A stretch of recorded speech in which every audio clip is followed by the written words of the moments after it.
Yeah, okolanga mumbeja nange okolanga mumbeda so kati gwamanyi oba okolanga mumbeda w'Abaganda yes kati nze kakolenga mumbeda w'Abasoga ogenda bera mumbeda wanne singa wali kisolo wandibadde kisolo ki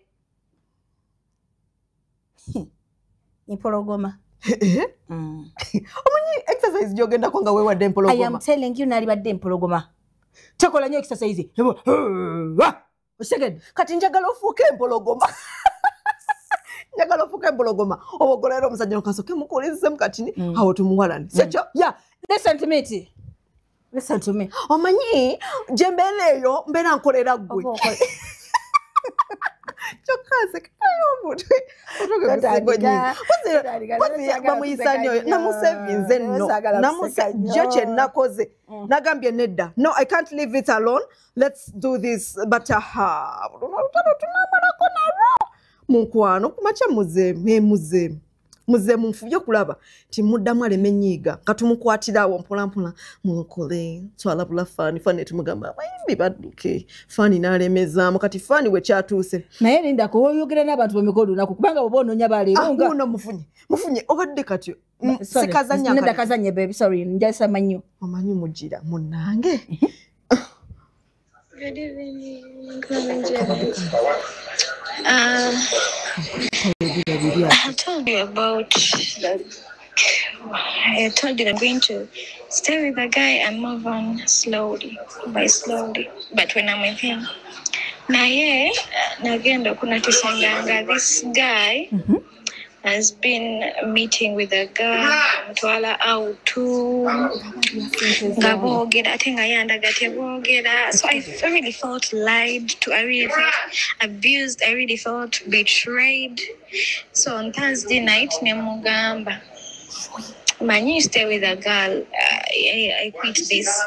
Linda ko akugambe bafani barwanira bayimbi bafe ono fani kati Linda ko kale katini simoro I tell you the truth. So when I told him that, he blue-ticked me up to today. So I'm trying to change him, but the people that are near him tell me baba nyomeza bichimbo. He knows that I'm upset, but anyway, I'm really praying to God so that he strengthens me and I move on. Kati tumukoze tempologoma ulugumira omuyimbi oyo yakukuba nga sinagenda ku muyimbi gwe nja kukuba gwe kati akasiza okunyumira gwe yakola endagaano ne Yesu mbuta nokombya paka bufumbo mbudisimani sadio sinda kombya bigabe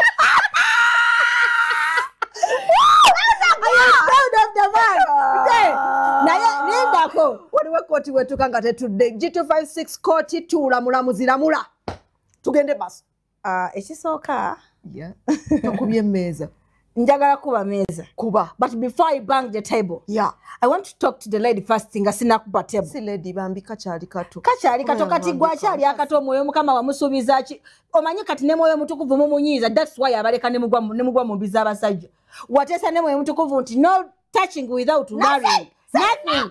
Tonaba oli mu excitement kubanga oli agambye you are beautiful until Lake Victoria dries up. Abajaji teribogera nnyo nga gwe yugira mpola. Nze ne Katonda yamanya that's why amagezi agakolebwa judge yagagaana okugampa ishiya nampaga bannamawulire awo ngakimanyi bulungi tinja kusobola okuzunga eno neno lwaki okkiriza omuntu kutola omutwe gwange oba naye kukutukako mama tulayogera birungi byokka tugenda ne tusaba Katonda ne tuvuga Mukama tuwa abasajja Mukama n'akuwa n'omugamba Mukama katuve ku by'abasajja Mukama mpa omulimo Mukama n'akuwa omulimo Mukama nze bonna mpa omulimo ngenda kweyisa bulungi ku mulimo ate Mukama ngenda kubanga nkuwa ekimu eky'ekkumi you understand ogenda n'ofuna omulimo n'otuuka ku mulimo n'oyagala okufuga ne boosi wo otuuka leeti n'osinga ne boosi wo mbadde kuwa example ndako katini kati nono nkyamubuulirira kati naawe bw'obanga wagamba Mukama nti taata mpa omusajja ekisooka omusajja oli ku celebrity Wani agamba nti celebrity ali awo agenda kubeera ku gwe weka anekirala ani agamba nti bacelebrity bali ku ebyo bye no touching before simanyi biki biki ekitegedde ekisinga olumu ono kirala ye akasente omusajja amukubira namugamba tuweeyo ebiri bali ne bagigendamu ne bagigira and where do you get the audacity of putting money into a man nedde kyokoze nnyo direct translation tetukyagadde putting money into a what Nga bwe kijja mu Luganda bw'okikubye omuluso. Audacity. Invest in a man. Why do you invest in a man? Omusajja is the one who is supposed to invest in you. You are God's property. Let the man put money in you. Owulidde? Lwaki mutuswaza? Mututama namwe tuba twagala kutabukira basajja babakolako bwenzi naye kati gwe tutandikirewo. Tetulina bwe tutandikira. Sirina bwe ntandikira. Download the Salt Media app from the Google Play Store and the Apple App Store.